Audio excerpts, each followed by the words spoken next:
In this video, we'll discuss how do I get started with carb cycling. Although the idea of carb cycling is appealing, it's difficult to know how to get started. This way of eating can be quite complex. Therefore, you need to know as much as possible about carbohydrates and how they work in the body. You also need to understand how to choose the right carb cycling plan for you. The information we've provided in the earlier chapters will help you to determine the right program for you. However, you could probably benefit from a few expert tips to get you off to the right start. Here's some good advice to point you in the right direction. First, we'll look at how to avoid the major pitfalls of carb cycling. Here are some of the most common. Focusing solely on carbs while ignoring other macros. Some people are confused by the name carb cycling. It's a misnomer. Carb cycling isn't only about carbohydrates. It's about balancing your calorie intake over the week. If carb intakes are lowered on a rest day, more protein and fat need to be eaten to compensate. It's only by doing this that fat loss can be maintained in the long term. You need to know the number of calories you need to consume to maintain weight first. This enables you to plan how much you need to adjust your intake to suit each rest or training day. On a rest day, take 10% to 20% off your calorie intake from carbohydrates, but don't increase your protein or fat intake.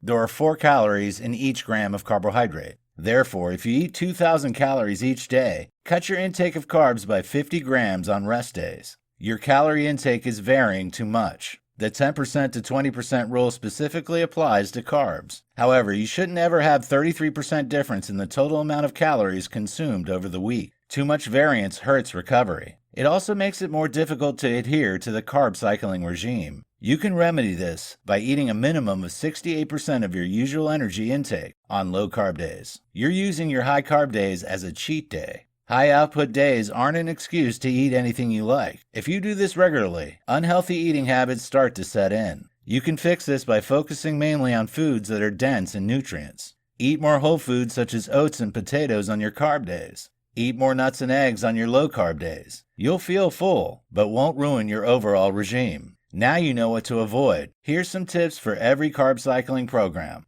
Base your chosen dietary approach on your activity level and basal calorie needs. Choose your refeed days well in advance. Always adhere to your regime until your refeeding day. Keep all your decisions based on the outcome. Different strategies for refeeding work best for different body types. You should take body composition tests to check you're on the best track for you. Exercise on your refeeding days. This will ensure the best body composition results. On refeed days, eat more carbs in the morning and at times when you're doing a lot of physical activity. On low carbohydrate days, eat more leafy greens. You'll find a full-looking plate more satisfying. Eat whole food fats on low carb days. Cold water fish, nuts, grass-fed butter, eggs, avocado, and coconut oil are all good choices. Measure your carbs and fats. This will help you to track how many calories you consume. On a normal day, measure your carbs too. A lot of the time, we underestimate how much protein we're eating and overestimate the amount of fat and carbs. Don't reduce carbs without eating more fat. Your body requires either fats or carbs for energy.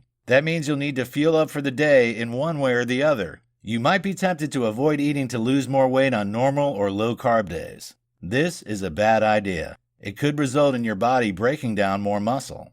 Avoid winging it. Deciding to try carb cycling is very different to the reality of doing it. You'll need to be dedicated and keep detailed records of your intake at each meal. You'll need to do this every day for weeks on end. There's no way to look at an ingredient and know its calorie and macronutrient contents. Therefore, you'll need to measure and record accordingly. Apps such as MyPlate and MyFitnessPal are good for this. Always choose foods that support your overall well-being, even on high-carb days. Huge amounts of pasta and white bread, gallons of sugary drinks, and tons of cake won't help your health. Opt for complex carbs that are rich in fiber instead. Quinoa, whole grain bread, and oatmeal are all filling and satisfying. They're also good for your health. Indulge occasionally. Just because you should be eating healthily most of the time doesn't mean you can never indulge. If you forbid yourself from eating desserts or bagels, you'll just end up craving them. As a result, you'll end up cheating more and ruining your diet. It could also lead to a damaging relationship with eating and food over time. If you choose complex carbs on most high-carb days, you can have the odd cookie or candy bar.